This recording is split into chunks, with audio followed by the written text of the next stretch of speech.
প্রিয় দর্শক, আমি দাঁড়িয়ে আছি ইস্তাম্বুলের সর্বপ্রথম মসজিদ, যেই মসজিদ থেকে প্রথমবারের মতো আজানের ধ্বনি শোনা যায়। এটা হলো এই আরব জামি বা আরব মসজিদ। এই মসজিদটি 717 খ্রিস্টাব্দে সালামা বিন আব্দুল মালিক নামে এক মুসলিম নেতা, যিনি তার সৈন্য নিয়ে কনস্টান্টিনোপল স্বাধীনতা বিজয়ের জন্য এসেছিলেন, কিন্তু তারা 1 বছরের অধিক সময় ধরে কনস্টান্টিনোপল ঘিরে রেখেছিলেন, অবরোধ করে রেখেছিলেন, কিন্তু বিজয় করতে পারেনি। তবে এই যে অঞ্চলটা যেখানে মসজিদটা নির্মাণ করা হয়েছে, ব্যয়গুলো বালাদিয়া বা এটা আরেকটা নাম আছে এখানে, গালাতা নামে এই এলাকাটা, গালাতা টাওয়ার পাশে আছে এখানে।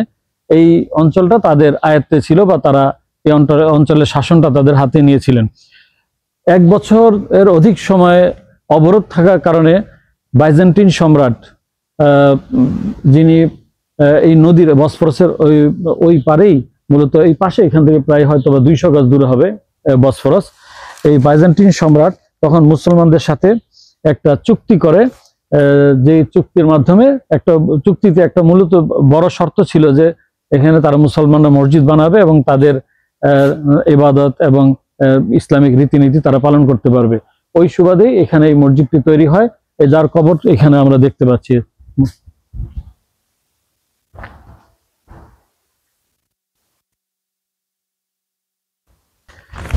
এই মসজিদটা একটু ব্যতিক্রম। এই অঞ্চলে যে তুর্কিশ যে মসজিদগুলো রয়েছে তার চেয়ে বেশ ব্যতিক্রম, কোনো মিল নেই। সমতল জায়গায় করা হয়েছে, ভিতরে এটি কাঠের তৈরি ছিল, বাইরে ওয়াল দেখা যাচ্ছে, কিন্তু ভিতরে প্রায় 18টি কাঠের পিলারের উপরে দাঁড়ানো রয়েছে। এই মসজিদে প্রায় 70টিরও অধিক জানালা রয়েছে। এখানে কি লেখা আছে, এই যে একটা সাইনবোর্ডটা দেখি একটু আমরা, এই যে আরব জামি শরীফি 715 মিলাদি 95 হিজরি হযরত মুসলিমা বিন আব্দুল মালিক রাহিমাহুল্লাহ তারাফিন্দান ইয়াতিরলি মিস্তির, মানে ওনার নেতৃত্বে এই মসজিদটি নির্মাণ করা হয়েছে।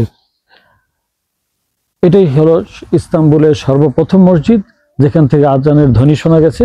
তারপরে তো শত শত হাজার হাজার মসজিদ নির্মাণ হয়েছে। এই মসজিদটি তারা প্রায় 7 বছর এখানে আমল ইবাদত করতে পেরেছেন। পরবর্তীতে আবার বাইজেন্টাইনদের দখলে চলে যায়, তখন তারা এটাকে আবার গির্জায় পরিণত করে। আমরা একটু ভিতরে যাব মসজিদের এবং একটু দেখব কি অবস্থা।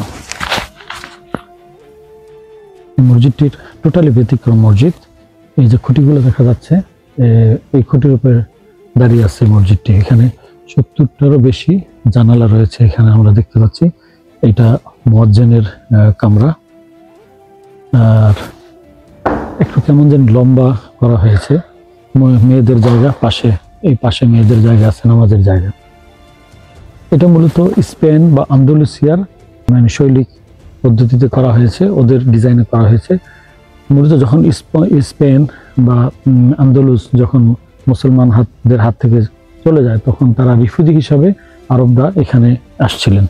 পরবর্তীতে সুলতান মোহাম্মদ ফাতেহ যখন দখল করেন, ইস্তাম্বুল স্বাধীন করেন, মসজিদটা পুনরায় রিপেয়ারিং করার পরে আন্দালুসিয়া বা এই অঞ্চলে যারা বসবাস করতো আরবরা, তাদের হাতে এটা হস্তান্তর করে দেওয়া হয়েছিল।